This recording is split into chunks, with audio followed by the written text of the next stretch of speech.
is that this is one of the weirdest spots for CM Punk in his career so far. And I am more shocked that John Cena fucking learned how to speak French and cuss people out in two different languages at the same time in a promo, which in Bizarro World, he actually makes the most sense out of anyone. And I actually gained a little more respect for John Cena for what he said and what he did in that ring tonight. But that doesn't change the fact that now that Paul Heyman is in the ring, in this situation, possibly a Brock Lesnar CM Punk tag team, I don't know. I mean, Lesnar still has a good chunk of his contract remaining, and we'll see what happens from there. Because, of course, Lesnar probably will do a Survivor Series match with Triple H. I don't know. I'm just guessing at this point.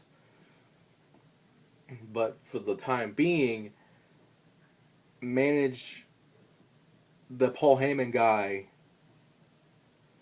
to coin a phrase there, and to get the job done, which is regain and retain the WWE Championship, which, to be honest, would put CM Punk in very elite territory.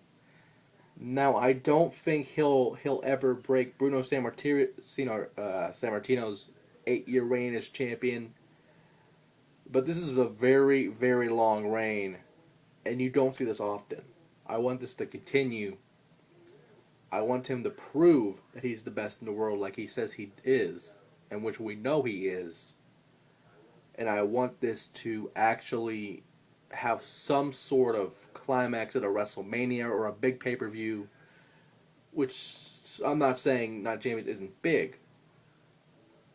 I'm just saying that this is something that you should not give the belt to Cena because he can get over without the belt. And hopefully this will be the debut of the new WWE Championship, as they have been rumoring about having a new championship made specifically for. Well, I don't want to say specifically for Punk, because it makes it look like a fucking spinner. But it would be expected that Punk would be the one to unveil the new championship, particularly maybe after Night of Champions or something of that nature. I know the belt's still being made or already is made or whatever. And hopefully they either it looks better than the spinner, or I say fuck it and they should have brought the Undisputed belt back the entire time years ago so we wouldn't have this discussion to begin with. But it is what it is, and hopefully CM Punk kills the spinner belt. It's just enough fucking time. And do not give it to Cena. Do not give the belt to Cena. He proved that he can get over without the belt, which, since it was technically his creation, he doesn't need the fucking shit, the spinning piece of shit. He's better off without it. Now,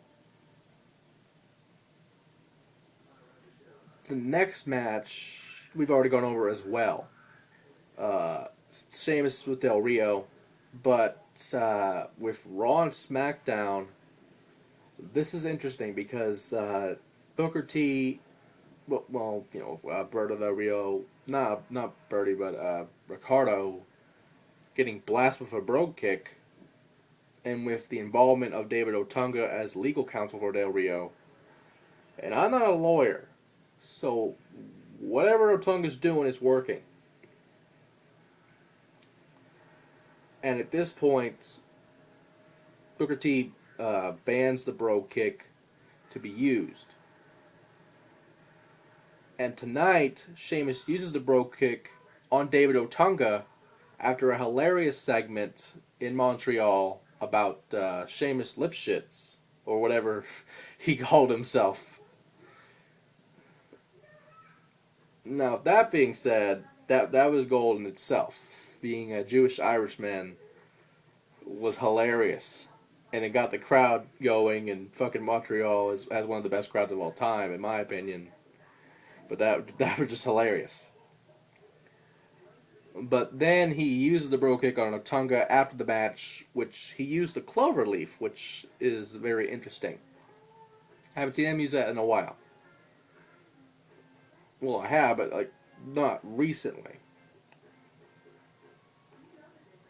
And then we have Booker T come out. Well, actually, no. First, AJ comes out, and I assume she was going to strip Booker T, not Booker T, or Sheamus of the belt, which would have been amazing, and really would have pushed AJ Lee to the top as a general manager. But Booker T came out and said, well, since he's having this ongoing investigation about the Brogue Kick, which caused the segment with Otunga as basically a fucking Phoenix Wright bullshit to commence, and if Sheamus uses the Brogue Kick, he will be stripped of the World Heavyweight Championship. Now, if this being said, even though I don't care about this match, we've seen it so many times, I have to give the edge to Del Rio. Even though I feel that Ziggler will cash in his Money in the Bank briefcase and become the world champion at Night of Champions. Speaking of Ziggler, apparently he is facing Randy Orton, who, as you know, Orton is a part of the new Marine movie. So his time is pretty much split between this and the filming of the movie.